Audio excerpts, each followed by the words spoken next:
అందరికీ నమస్కారం. Welcome to it's you TV. ప్రస్తుతం మనతో పాటు ఉన్నారు శ్రీ విద్యా ఉపాసకులు గీతా కుమార్ గారు. అమ్మతో మాట్లాడి మరిన్ని విషయాలు తెలుసుకునే ప్రయత్నం చేద్దాం.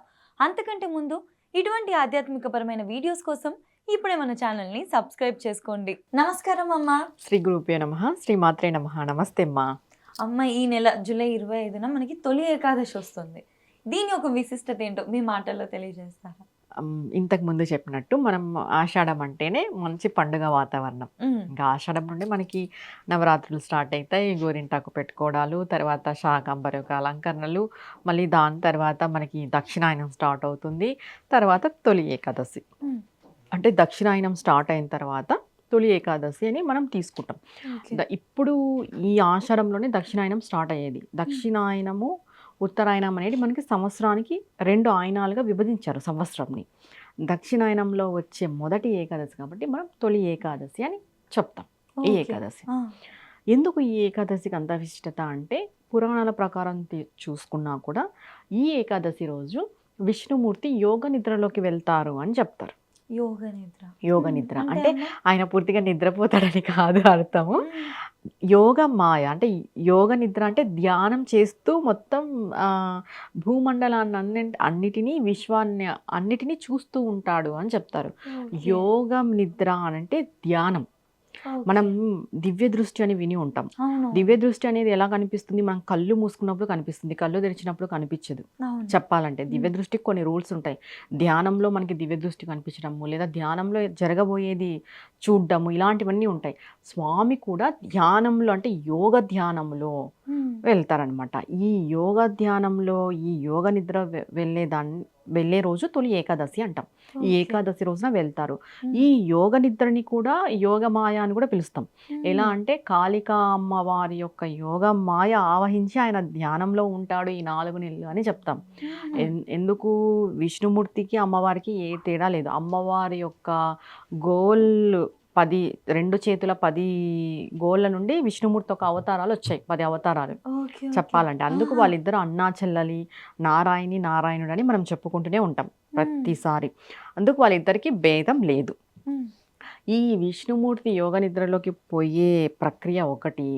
దాని తర్వాత ఈ తొలి ఏకాదశి రోజు రైతులంతా కూడా పండుగ చేసుకుంటారు. ఏంటి? విత్తనాల ఏకాదశి అని చెప్పేసి ఈ రైతులు భూమిని దున్నడము, పంట ఆ రోజు విత్తనాలు చల్లడము భూమిలో, ఇదంతా కూడా ఫస్ట్ స్వామికి నమస్కరించుకొని పూజ చేసుకొని కూడా ఇలా ఈ పంటలోకి అంటే వ్యవసాయం చేయడానికి తొలి రోజుగా చెప్పారనమాట. ఇది ఒక ముహూర్తం పెడతాం చూడు, అలాంటిది అనుకోవాలి ఈ ఏకాదశి. ఆ రోజు వాళ్ళకి స్టార్ట్ అవుతుంది. ఇది ఏకాదశి అంటే తొలి ఏకాదశి ఒకటి తిథి ప్రత్యేకత. ఇంకా మిగతాది ఏంటంటే ఈ ఏకాదశిని ఎలా చేసుకోవాలి, అసలు పూజా విధానం ఏంటి అనేది ఉంటుంది. ఏకాదశి ప్రతి ఒక్కరు కూడా ఏకాదశులు పట్టుకుంటారు. కొంతమంది అంటే సంవత్సరం అంతా చేస్తారు. ఫస్ట్ ఇప్పుడు ఈ తొలి ఏకాదశిని పట్టుకోవాలి. ఒకవేళ మేము ఇంతవరకు పట్టుకోలేదు అనుకున్న వాళ్ళు, ఏకాదశి వ్రతాన్ని మేము ఇంతవరకు పట్టుకోలేదు అనుకున్న వాళ్ళు ఇప్పుడు ఈ తొలి ఏకాదశి నుండి మొదలు పెట్టచ్చు. పట్టుకోవడం అంటే ఇంకా కంటిన్యూగా అంటే ఒకటి ఏంటంటే దీంట్లో ప్రతి ఏకాదశి చేసుకోవచ్చు. లేదు అంటే ఏ సంకల్పం లేకోకున్నట్టు మేము ఇంకా ఇక్కడ నుండి ఏకాదశులు చేసుకుంటాం స్వామి కుదిరినప్పుడల్లా అని కూడా చెప్పుకోవచ్చు. ఒక దీక్షలాగా పట్టుకోవచ్చు, ఒక వ్రతంలాగా పట్టుకోవచ్చు, ఒక సంకల్పం చేసుకొని పట్టుకోవచ్చు. ఏ సంకల్పము లేకోకున్నట్టు నార్మల్గా కూడా చేసుకుంటూ వెళ్ళచ్చు.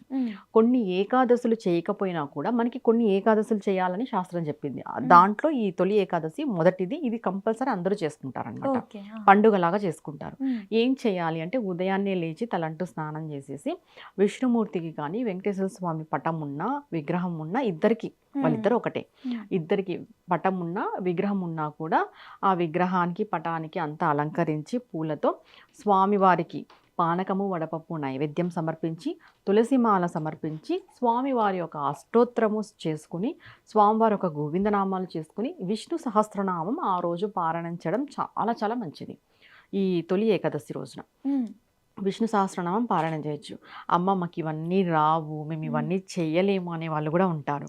మేము ఎలా చేసుకోవాలి, నిత్య దీపం పెట్టుకునేటోళ్ళు మేము, మాకేం తెలీదు అంటే, అంటే చదివేకి రాదు లేదా వచ్చినా మాకు అంత టైం లేదు అనే వాళ్ళు ఏం చేసుకోవాలి అని అంటే, నిత్య దీపారాధన పంచపూజ అంతా విష్ణుమూర్తికి చేసుకున్న తర్వాత నమో నారాయణాయ నమః, నమో నారాయణాయ, ఓం నమో నారాయణాయ, ఇలా ఏ విధంగా అయినా కూడా ఈ మంత్రాన్ని ఆ రోజు, ఈ నామాన్ని ఆ రోజు జపించడం ద్వారా చాలా చాలా పుణ్యఫలం వస్తుంది. ఒక్కటి ఇక్కడ మనం తెలుసుకోవాల్సిన విషయం ఏంటంటే, ఏకాదశి అంటేనే అదొక పుణ్యతిథి. అంటే మన పాపాన్ని క్షయం చేస్తుంది, భగవంతుడు మనకి పుణ్యాన్ని మన ఖాతాలో వేస్తాడు. ఇంకొకటి ఈ ఏకాదశి తిథి మనం పాటించడం ద్వారా కూడా మన హెల్త్ కూడా బాగుంటుంది.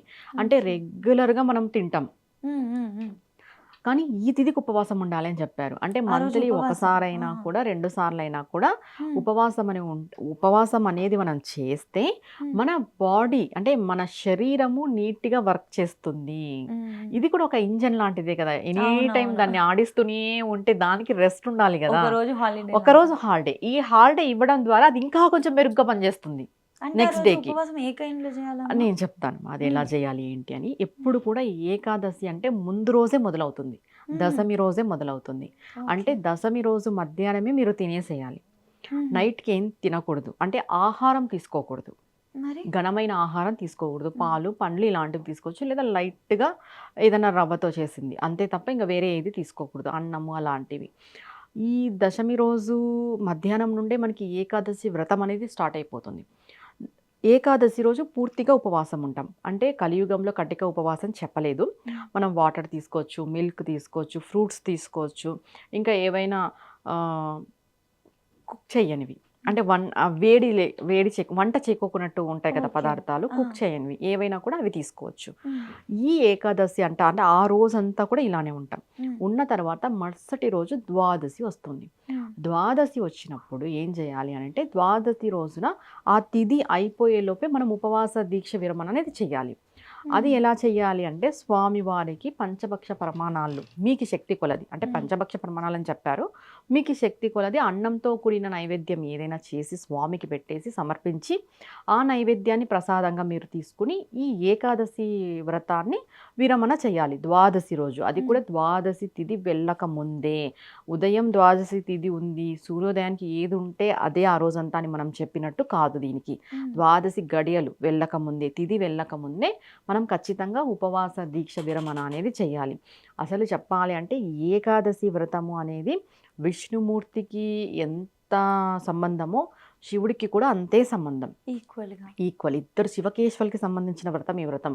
అందరూ కూడా మనం విష్ణుమూర్తి అనే చెప్తాం, కానీ ఇప్పుడు ఎప్పుడైనా చూడు, ఏకాదశ అంటే రుద్రుడు, ద్వాదశ అంటే విష్ణువు. ద్వాదశి రోజు మనం ఎందుకు వదులుతాము అని అంటే అది విష్ణుమూర్తికి. ఏకాదశ మనకి రుద్రులు ఎంతమంది, ఏకాదశ 11 మంది రుద్రులు. ద్వాదశ నామాలు ఉండేది విష్ణువుకి.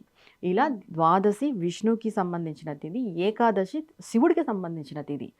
ఈ ఏకాదశి వ్రతం చేయడం ద్వారా శివకేశవులని మనం పూజించిన పుణ్యఫలం మనకు వస్తుంది. తెలిసి కానీ తెలియక కానీ నువ్వు విష్ణువుకి చేయి, శివుడికి చేసినట్టే, శివుడికి చేయి, విష్ణువుకి చేసినట్టే.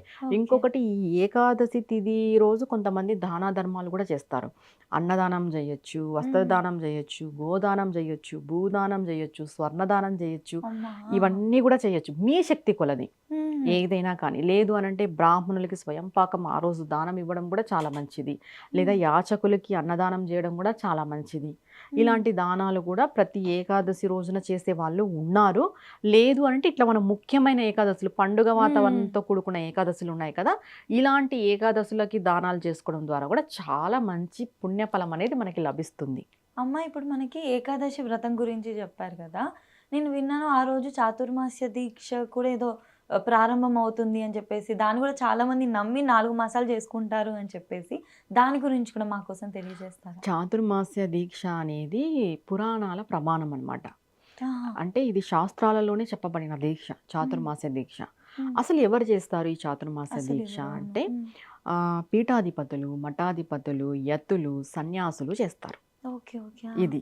ఎందుకు ఇది చాతుర్మాస అంటే ఇక్కడి నుండే మొదలవుతుంది అంటే, ఆషాఢ శుద్ధ ఏకాదశి నుండి కార్తీక శుద్ధ ఏకాదశి వరకు ఈ చాతుర్మాస దీక్ష అనేది చేస్తారు. ఓకే. అంటే ఓకే. గృహస్థులు చెయ్యకూడదా అనే డౌట్ మీకు మనం రావచ్చు. చేసుకోవచ్చా? దీంట్లో కొన్ని నియమాలు ఉంటాయన్నమాట. అంటే చాతుర్మాస దీక్షకి ఏ నియమాలైతే చెప్పినారో ఆ నియమాలన్నీ పాటిస్తూ చేస్తే కంప్లీట్‌గా చాతుర్మాస దీక్ష చేసిన ఫలితం వస్తుంది. దాంట్లో కొన్ని నియమాలు ఎక్స్‌క్యూజ్ చేసి చేసినా ఫలితం అయితే ఉంటుంది. ఉండదని కాదు. కానీ పూర్తిగా చాతుర్మాస దీక్ష చేసిన ఫలితం రాదు. ఎందుకంటే ఇది కంప్లీట్‌గా చెప్పింది మఠాధిపతులు, పీఠాధిపతులు, సన్యాసులకి వీళ్ళకే చెప్పారనమాట ఈ చాతుర్మాస దీక్ష. ఎందుకంటే వీళ్ళు ఎప్పుడు కూడా దేశ పర్యటన చేస్తుంటారు. పాదయాత్రలు ఎక్కువ చేస్తుంటారు. ఈ ఆషాఢంలోనే ఎందుకు ఇది చాతుర్మాస దీక్ష అనేది వచ్చింది అంటే, ఆషాఢంలో సీజన్ మారిపోతుంది. ఈ వర్షాలు పడ్డము, ఈ చలికాలం రావడము, ఈ ఫ్లూస్, ఇన్ఫెక్షన్స్ మనం ఇంతకు ముందు చెప్పుకున్నట్టు ఇవన్నీ ఎక్కువ ఉంటాయి ఈ ఆషాఢ మాసంలో. వీళ్ళు పాదయాత్రలు ఎలా చేస్తారు ఇలా వర్షాలు పడుతూ ఉంటే? తుఫాన్లు వస్తాయి. వీళ్ళు పాదయాత్ర చేసి వేరే ఊరికి పర్యటన చేసినా కూడా వీళ్ళ ప్రవచనాలు వినేకి జనాలు రావడానికి కూడా ఇబ్బందికరమైన వాతావరణం ఉంటుంది. అందుకు ఈ టైమింగ్ అంతా వాళ్ళు ఉన్న చోటనే ఉంటారు. ఓకే. విష్ణుమూర్తి ఎలా అయితే యోగ నిద్రలోకి వెళ్ళి ధ్యానంలోకి వెళ్ళి ఉన్న చోటనే ఎలా ఉంటారో ఈ 4 నెలలు, ఈ పీఠాధిపతులు, మఠాధిపతులు, సన్యాసులు వీళ్ళంతా కూడా ఉన్న చోటనే ఉంటారు. వాళ్ళ ఆశ్రమాలలోనే, వాళ్ళ మఠాలలోనే ఉంటారు. ఎక్కడికి వెళ్ళరు ఈ 4 నెలలు. వాళ్ళ దీక్ష ఎలా ఉంటుంది అని అంటే, ఉదయం లేచినప్పటి నుండి అనుష్ఠానమే, తర్వాత ప్రవచనాలు.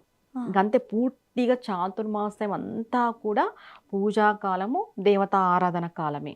ఈ చాతుర్మాస దీక్ష ఎలా చేస్తారు వాళ్ళు అన్నా కూడా ఈ 4 నెలలు ఒక్క పూటనే తినాలి. ఏకభుక్తం. ప్రతిరోజు ఏకభుక్తమే. భూశయనం. ఇంకెలానో వాళ్ళు బ్రహ్మచర్యం వాళ్ళకి వర్తించదు. వాళ్ళు ఎట్లనో బ్రహ్మచారుల్లాగానే ఉంటారు. పెళ్ళి ఉండదు కాబట్టి. ఇంకా మాంసాహారం ఎలానో తినరు. ఒకవేళ గృహస్థులు చేయాలి అంటే భూషయనం చేయాలి, ఏకభుక్తం ఉండాలి, మాంసాహారం పాటించాలి, బ్రహ్మచర్యం చేయాలి, పొలిమేరలు దాటకూడదు, చెప్పులు వేసుకోకూడదు, అబద్ధాలు చెప్పకూడదు, ఎవరితోనూ కొట్లాడకూడదు, దుర్భాషలు ఆడకూడదు. తర్వాత దీంట్లో ఫుడ్ లిమిట్స్ కూడా ఉంటాయి. అంటే ఈ ఏకభుక్తంలో కూడా ఫస్ట్ నెల ఆకుకూరలు తినకూడదు, సెకండ్ నెల పాల పదార్థాలు తినకూడదు, 3వ నెల వచ్చేసి పెరుగు పదార్థాలు తినకూడదు, 4వ నెల దినుసులు అంటే పప్పు దినుసులు తినకూడదు. కంపల్సరీ ఈ నియమాలు పాటించాలి. వీళ్ళు ఇవన్నీ పాటిస్తారు గురువులంతా. వాళ్ళకి చాలా సాధన ఉంటది అంటే వాళ్ళు అలా చేస్తూ అంత ఈ 4 నెలలు వాళ్ళు చేసే పూజనే మన దేశాన్ని కాపాడుతుంది చెప్పాలంటే. ఎందుకు మఠాధిపతులు కానీ పీఠాధిపతులు కానీ సాక్షాత్తు దైవంతో సమానము, వాళ్ళు నడియాడే దేవతలని మనం ఎందుకు అంటాము అంటే వాళ్ళకి అంత అనుష్ఠాన బలం ఉంటుంది, అంత దైవశక్తి ఉంటుంది, పరదేవత యొక్క అనుగ్రహము సంపూర్ణంగా వాళ్ళకు ఉంటుంది. వాళ్ళ వల్లనే మన దేశం సుభిక్షంగా ఉంటుంది. వాళ్ళు చేసే పూజలు, వాళ్ళు చేసే అనుష్ఠానం వల్లనే మనకి పంటలు బాగా పండేది, అన్నీ కూడా వాళ్ళ వల్లనే. ఈ విషయం చాలా వరకు చాలా మందికి తెలీదు, కానీ ఇది వాస్తవం. ఎందుకు పురాణాలలో, శాస్త్రాలలో వీళ్ళని నియమించినారు అంటే పీఠాధిపతులు ఉండాలి, మఠాధిపతులు ఉండాలి దేశానికి అని పెట్టారో, వీళ్ళు ఉండడం ద్వారా దేశం అనేది రక్షణగా ఉంటుంది, సుభిక్షంగా ఉంటుంది. వీళ్ళు చేసే పూజ ప్రతి ఒక్కరికి కూడా ఉపయోగపడుతుంది, వాళ్ళు ఎక్కడో ఉండి చేసినా కూడా. మనం చేసే పూజలు మనం మన కోసం, మన అంతే స్వార్థపూరితమైన పూజలు మనవన్నీ చెప్పాలంటే. కానీ వాళ్ళు అలా కాదు, వాళ్ళు కేవలం దేశం కోసమే 4 నెలలు ఒక్కటే చోట ఉండి ఇవన్నీ చేస్తారు. ఇప్పుడు గృహస్థులు చేయాలి అంటే, గృహస్థులు ప్రత్యేకించి చాతుర్మాస దీక్ష చెయ్యకపోయినా చెప్పాలంటే ఈ 4 నెలలు కూడా మనకి పండుగ వాతావరణమే. ఎలా అంటే ఈ 4 నెలల్లో ఫస్ట్ మనకి ఆషాఢం స్టార్ట్ అయిపోతుంది. ఆషాఢం ఇంకా శ్రావణం వస్తుంది. శ్రావణం వస్తే పూర్తిగా మనం పూజాకాలమే, శ్రావణ మాసం అంతా పండుగలే ఆ నెలంతా కూడా. దాంట్లో ఒక వారం వదిలిపెట్టిన తర్వాత మళ్ళీ మనకి గణేష్ నవరాత్రులు స్టార్ట్ అవుతాయి. ఆ 9 రోజులు కూడా పూజాకాలమే. దాంట్లో మళ్ళీ మనకి పితృపక్షాలు మొదలైతాయి. చూడండి, ఇదే చాతుర్మాస దీక్షలో మనం పితృదేవతలకు కూడా పూజ చేస్తాం. 15 రోజులు పితృపక్షాలు మొదలైతాయి. దాని తర్వాత దేవీ నవరాత్రులు మొదలైతాయి. దాని తర్వాత కార్తీక మాసం వస్తుంది. కార్తీక మాసం అంటే ఇంకా ఫుల్ హంగామా ఫుల్ పూజలు. అంటే మనం ఎట్లా తిరిగి ఈ చాతుర్మాస దీక్షలో కొంచెం అంతో ఇంతో మనం పాలు పంచుకున్నట్టే ఇవన్నీ చేస్తే. ఆ దీక్షా నియమాలు పాటించకపోయినా కూడా ఈ 4 నెలలు మనం పండుగ వాతావరణంలోనే ఉంటాము. ఒక్కవేళ దీక్ష చేయాలి అనుకుంటే కంపల్సరీ మంత్రోపదేశం ఉండాలి, గురువు ఉండాలి. గురువు ఉండి మంత్రోపదేశం ఉన్న వాళ్ళు చాతుర్మాస దీక్షకి అర్హులు. సాధారణ గృహస్థులు అర్హులు కాదు. అనుష్ఠానం పూజ ఉన్నవాళ్ళు. ఇప్పుడు ఈ గురువు ఉండి మంత్రోపదేశం ఉండి అనుష్ఠానం పూజ ఉన్న వాళ్ళు కూడా ఇప్పుడు ఊరి పొలిమేర దాటకూడదు, చెప్పులు వేసుకోకూడదు అంటే ఈ బిజీ షెడ్యూల్ జాబ్స్ అంటే కుదరదు అనే థాట్ వస్తుంది. అలాంటి వాళ్ళు ఏదో ఒకటి పాటించండి. అంటే మాంసాహారం ఈ 4 నెలలు మానేసేయండి ఓకే. పూర్తిగా 4 నెలలు తినొద్దు. మీకు కుదిరితే, నేను చెప్పానని కాదు, అది ఎవరైనా వాళ్ళ ఇష్టం, అది ఏదైనా ఇష్టపూర్వకంగానే చేయాలి. లేదు అని అంటే నేను ఇప్పుడు ఒక్కొక్క నెల ఒక్కొక్కటి తినకూడదు అని చెప్పాను. ఇది పాటించినా కూడా చాలా మంచిది. ఏదో ఒకటి మనం మన కోసము ప్లస్ భగవంతుడి కోసం అంటాం కదా, స్వామి కార్యము స్వకార్యము 2 చేసుకోవాలి అన్నట్టు ఈ చాతుర్మాస్యంలో ఏదో ఒకటి స్వామి కోసము మన కోసము ఒకటి మీరు పిక్ చేసుకొని నేను చెప్పిన నియమాలలో పాటిస్తే కంపల్సరీ చాతుర్మాస దీక్ష చేసినంత ఫలితం కాకపోయినా కూడా స్వామి దయ, అమ్మ దయ, ఆ దేవుడి దయ ఖచ్చితంగా ఉంటుంది. ఎందుకంటే 4 నెలలు అనేది చాలా గొప్ప విషయం. అది చిన్న మ్యాటర్ కాదు. 40 రోజులే పెద్దగా కనిపిస్తాయి మండలకాల దీక్ష అంటేనే. అట్లాంటి 4 నెలల దీక్ష అంటే చాలా చాలా పెద్ద విషయం. ఇంకొకటి ఏంటంటే ఈ చాతుర్మాస దీక్ష చేయడం ద్వారా వాళ్ళు అంటే ఇది మనకి గృహస్థులకి చాతుర్మాస్యం పాటించడం ద్వారా, ఈ చాతుర్మాస్యంలో వచ్చే పండుగలు చేయడం ద్వారా, తిథులు చేయడం ద్వారా, పూజలు చేయడం ద్వారా ఏం లభిస్తుంది అంటే మనం ఏం చెప్తాము, ఈ దక్షిణాయనం అంతా కూడా యమద్రమస్ట్రలు వస్తాయి. అంటే యముడు కోరలతో ఉంటాడు, యమద్రమస్ట్రలు బయటికి వస్తాయి అని చెప్తాం. అంటే ఈ దక్షిణాయనంలో ఈ మరణాలు ఎక్కువ జరుగుతాయి చూస్తే. యాక్సిడెంట్స్ కానీ పెద్దవాళ్ళు ఎక్కువ చనిపోవడం. ఈ యాక్సిడెంట్స్ ఎందుకు జరుగుతాయి? జనరల్గా నేచర్లో ఏదైతే మార్పు వస్తుందో ఆ మార్పు వల్లే జరుగుతాయి. ఇప్పుడు వర్షాలు ఎక్కువ పడతాయి, వర్షాల్లో కనిపించగా యాక్సిడెంట్స్ ఎక్కువ అవుతాయి. మంచు కురుస్తుంది, మంచు వల్ల ఎదురుగా ఏ మనిషి వస్తున్నాడో కూడా ఒక్కొక్కసారి కనిపించదు. ఇంకా దాని తర్వాత ఈ మంచుకి చలికి తట్టుకోలేక ముసలోళ్ళు చనిపోతున్నారు అనేది మనం వింటూనే ఉంటాము. అండ్ నెక్స్ట్ ఇంకొకటి ఏంటంటే ఈ చాతుర్మాస్యంలో ఈ ఫంగస్ ఇన్ఫెక్షన్లు, నెమోనియా ప్రాబ్లము ఇవన్నీ మనం వింటూనే ఉంటాం. ఇది దక్షిణాయనం అంతా కూడా యముడు ద్రంశ్రలతో ఉంటాడు, కోరలతో ఉంటాడు అని చెప్తారు. అందుకే మనం ఏం చేస్తాము అంటే ఈ దక్షిణాయనం అంతా కూడా పూజాకాలము, సాధనా కాలము. ఎవరైతే ఎక్కువ పూజలు, సాధనలు, అనుష్ఠానాలు ఎక్కువ చేస్తారో ఈ యమద్రంశ్రలు, యమకోరల బారిన పడుకోకున్నట్టు, అంటే మరణగండాలకి గురి కాకోకున్నట్టు అమ్మవారి యొక్క దయతో కానీ, అయ్యవారి యొక్క దయతో కానీ మనకి పెద్ద పెద్ద ఉపద్రవాలు జరగవు. వీళ్ళు కూడా మఠాధిపతులు, పీఠాధిపతులు వీళ్ళంతా ఎందుకు ఈ 4 నెలలు పూజలు చేస్తారు అంటే దేశంలో మరణ సంఖ్య అనేది తక్కువగా ఉండాలి, ఎవరు కూడా మరణ బారిన పడకూడదు, ఎవరు కూడా ఆ యమద్రంష్ట్రలకి గురి కాకూడదు అని చెప్పేసి వాళ్ళు అక్కడ కూర్చొని పూజలు చేస్తూ ఉంటారు. మనం కూడా అలా మరణాలు చూడకూడదు అంటే యాక్సిడెంట్స్ కానీ ఏవైనా కూడా చిన్నదైనా పెద్దదైనా ఇబ్బందే. అంత పెద్దది జరగకపోయినా చిన్నది జరిగినా ఇబ్బంది. అలాంటివి ఏవి జరగకూడదు అని అంటే దేవి ఉపాసన కానీ, ఈ విష్ణు దేవుడి యొక్క ఉపాసన కానీ, శివ ఉపాసన కానీ, ఏదో ఒక దేవుడిది.